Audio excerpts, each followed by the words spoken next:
Hello guys, welcome to pix anime. तो दोस्तों, आज से हम एक न्यू एनिमे का एक्सप्लेनेशन स्टार्ट करने जा रहे हैं और वो एनिमे है चेन सोल्जर। एपिसोड के स्टार्ट में हम देखते हैं कुछ औरतों को जो कि मीटिंग कर रही होती हैं और ये सब पॉलिटिकल लीडर्स होती हैं। फिर हम देखते हैं कामिनो पब्लिक हाई स्कूल में हमारा मेन कैरेक्टर यूकी वाकुरा क्लासरूम में साफ सफाई कर रहा होता है। यूकी अपने दोस्तों को बोलता है कि वो दोनों भी मदद करें और वो दोनों बोलते हैं कि हमें ये सब नहीं आता, तुम ही अच्छे से करते हो। फिर वो तीनों देखते हैं खिड़की से लड़कियों को आते हुए स्कूल में और फिर यूकी बोलता है कि ये सब कितनी लकी है ना कि इनको पीचेस पावर देते हैं। पीचेस के बारे में हम आगे बात करेंगे। यूकी का एक और दोस्त आता है जिसके ब्लेजर का बटन टूटा होता है और यूकी उसे सी देता है। उसके दोस्त तारीफ करते हैं यूकी के हाउस होल्ड स्किल्स के बारे में, यानी घर के काम बहुत अच्छे से आता है यूकी को। यूकी अपने दोस्तों को ये भी बताता है कि उसकी दीदी ने ये सब उसे सिखाया था। फिर हम देखते हैं यूकी को जो कि किसी कंपनी में गया था जॉब के लिए और वो सोच रहा होता है कि अब उसे एक नॉर्मल लाइफ जीनी पड़ेगी। फिर वहाँ अचानक से धुंध आ जाती है और यूकी एक अलग डायमेंशन मातो में चला जाता है। मातो एक ऑल्टरनेट डायमेंशन है जिसमें जाया जा सकता है कुछ स्पेसिफिक लोकेशन से जिन्हें डोर्स कहा जाता है। और जो पीचेस हैं वो एक फ्रूट है जिसको खाने से पावर मिलती है पर सिर्फ वुमेन्स को,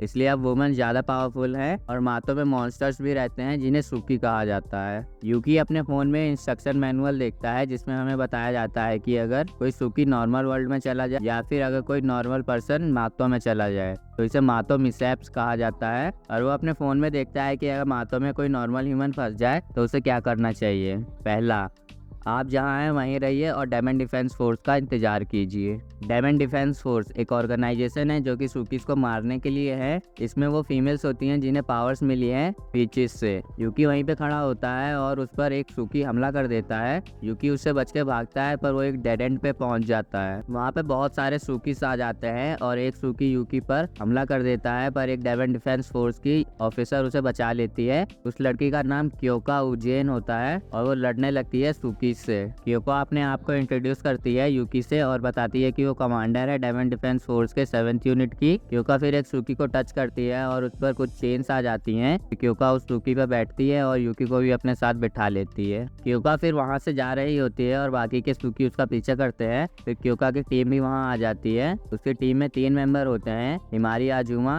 नई ओकावामुरा, सुसुरुगा। और उसकी टीम बताती है कि और भी लोग आ गए हैं मातो में यूकी के अलावा। नई फिर बताती है कि बहुत सारे सुकीस उन पर अटैक करने के लिए आ रहे हैं। क्योका अपनी टीम को बोलती है कि वो यूकी को सेफ जगह ले जा रही है, तब तक वो लोग संभाल ले। हिमारी फिर अटैक करती है सुकीस पर और सुसु भी अपना साइज बड़ा कर लेती है और सुकीस पर अटैक करती है। ये सब वो पीचेस की पावर की मदद से कर पा रहे थे। फिर हम देखते हैं क्योका की टीम ने भी एक बच्चे को रेस्क्यू किया है और ये वही बच्चा है जो यूकी के साथ उस ब्रिज पर था जहाँ एक डोर ओपन हुआ था मातो में आने के लिए। वो बच्चा उठता है और बोलता है उसकी दीदी भी उसके साथ मातो में आ गई थी। क्योका और यूकी जब जा रहे होते हैं सेफ जगह पर, वो देखते हैं एक लड़की को जिसे सुकी हमला करने वाला होता है और ये बच्चे की दीदी है। क्योका उस बच्ची को बचा लेती है और वहां से भागने लगती है पर सुकी उसका पीछा करते हैं। क्योका जिस सुकी पर बैठी होती है उस पर से उतर जाती है और एक टेम्पररी बैरियर बना लेती है। क्योका फिर सोचती है कि इस सिचुएशन से कैसे निकला जाए और उसे एक आइडिया आता है जो अपनी एबिलिटी यूकी पर इस्तेमाल करे।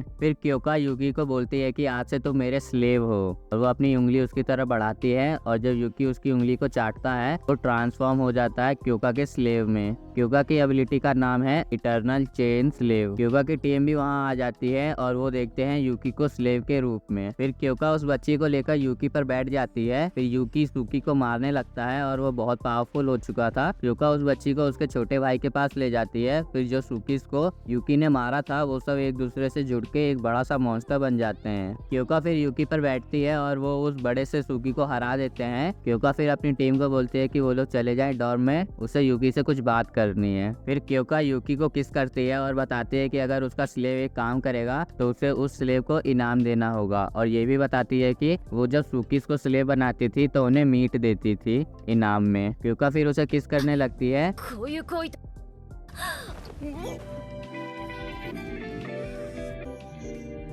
क्यूका उसे फिर बताती है कि उसका सपना है सुप्रीम कमांडर बनने का और वो चाहती है कि यूकी उसकी मदद करे और उसके साथ काम करे। यूकी फिर बोलता है कि वो ना ही पढ़ाई में अच्छा है और ना स्पोर्ट्स में, और वो सिर्फ घर के कामों में अच्छा है। क्यूका बोलती है कि ये तो और भी अच्छी बात है और यूकी भी मान जाता है उसके साथ काम करने को। वो दोनों फिर डेमन डिफेंस फोर्स के डॉर्म में जाते हैं, जिसे देखकर यूकी बोलता है कि ये पुराने स्टाइल का है और क्यूका उसे बताती है कि इसके आसपास पावरफुल बैरियर है। वो दोनों फिर डॉर्म के अंदर जाते हैं जहाँ पर क्यूका की टीम होती है और वो पूछते हैं यूकी के बारे में, और क्यूका बोलती है कि ये हमारे डॉर्म का केयर टेकर है। जिसे सुनकर यूकी शॉक हो जाता है और बोलता है कि उसे भी डेमन डिफेंस फोर्स ज्वाइन करना है। क्यूका उसे बोलती है कि मैन ज्वाइन नहीं कर सकते और बोलती है कि फाइट में यूकी उसका स्लेव रहेगा और डॉर्म में वो उनका केयर टेकर। और यहीं पे ये वाला एपिसोड खत्म होता है। Thanks for watching guys.